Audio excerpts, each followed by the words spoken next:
Hi, Peter Charles here. And last week I picked up this Fujifilm X-H2S. And I've had a chance to use it, shot a few birds with it, and I'd like to now compare it to my X-H2, which I've had for about a year. So this is a first impressions video.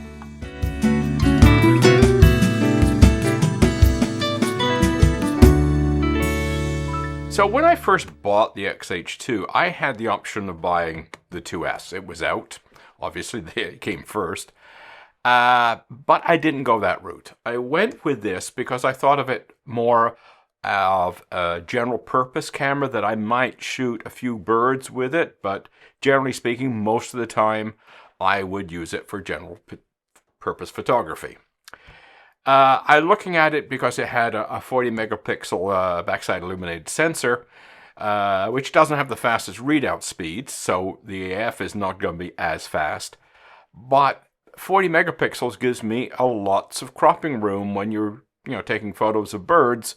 Sometimes you can't get as close as you would like, so you have to crop in. So 40 megapixels makes sense, and it does. It works. I've had to crop a number of my bird photos, and they come out just fine. So, how did it go when I first started shooting birds with this camera? Well, if you know anything about the X-H2 lineup, you'll know that Fujifilm ran into some autofocus issues as a result of some firmware updates. At the same time, I was trying to get this lens to work on this camera body reliably in autofocus. So we had sort of a mixing of problems where I was struggling with settings while the camera was struggling with autofocus.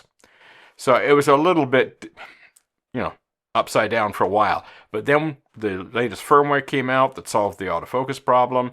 I was able to, some time ago, settle up on the what settings I was supposed to use.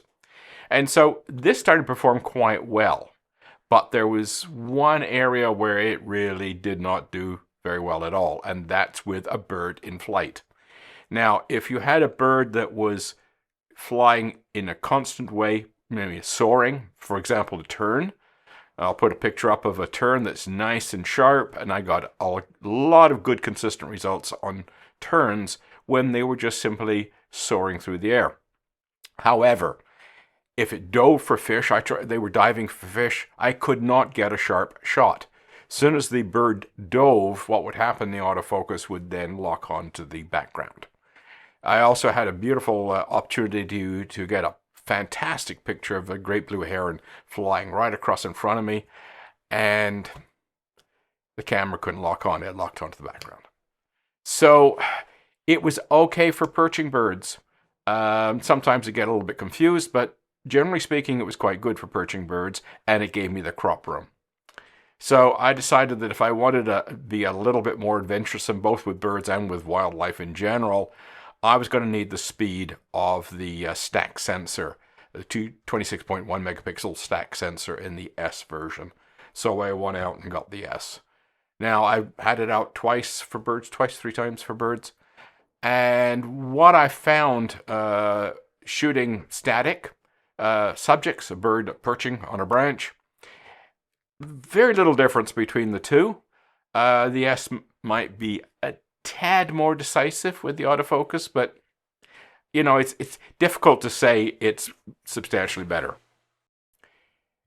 So that would not be enough to go buy an S version. If you're only going to take pictures of perching birds, I think the 40 megapixel sensor, call it crop room, makes probably a little bit more sense and gives it the heads up over, or the advantage over the S, even though the S may be a smidge more decisive with the autofocus. But when it comes to anything that's moving, especially moving quickly, the S is much better. I'm going to put up a photo, a bad photo, terrible photo. What happened was I was focusing on a bird, and a duck went flying by, and you know how fast ducks fly. And it went ripping by, and I was trying to get shots of birds in flight, and there was hardly any flying around. I mean, they were all, perching or making little short hop flights. We weren't getting the nice long soaring flights that you can track. And so I finally had a bird that was flying in a straight line and I could track it. The trouble is I didn't notice it until it had pretty well gone by me.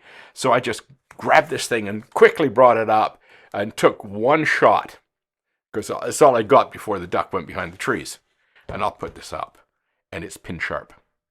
So in other words, I just grabbed it. I'm focusing relatively close. I just turned and zoomed out so I could see where the bird was, and it was just about to go behind the trees. So I took a shot, even though I knew it was going to be lousy. I thought, you know what, it's going to be a good test of the autofocus to see if it's sharp, and it's pin sharp.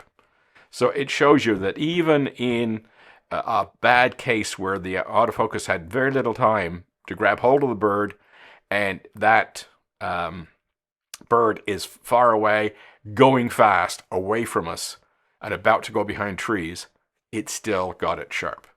And I shot a lot of purple martins, both static and in flight, and all the shots of the birds in flight were sharp. So it proves that it can handle subjects that are moving quickly.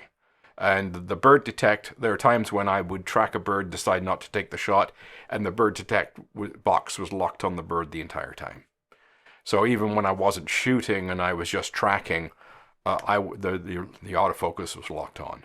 So when you're dealing with birds in flight or any animal that's moving quickly, yeah, the S is better.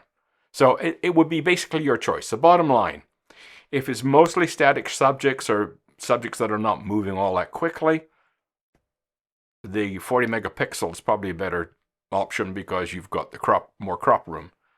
If you're dealing with anything that's moving quickly, you want the S. There is a difference. I mean, these cameras are virtually identical except for the sensor. And so, yes, there is that much of a difference when you're dealing with something that's moving quickly. So, bottom line, if you got speed as a requirement, get the S. And if it isn't a requirement, take advantage of the 40 megapixel sensor and go with the regular version. So that's my first impressions from comparing these two over the course of the first week of ownership for the S. Cheers.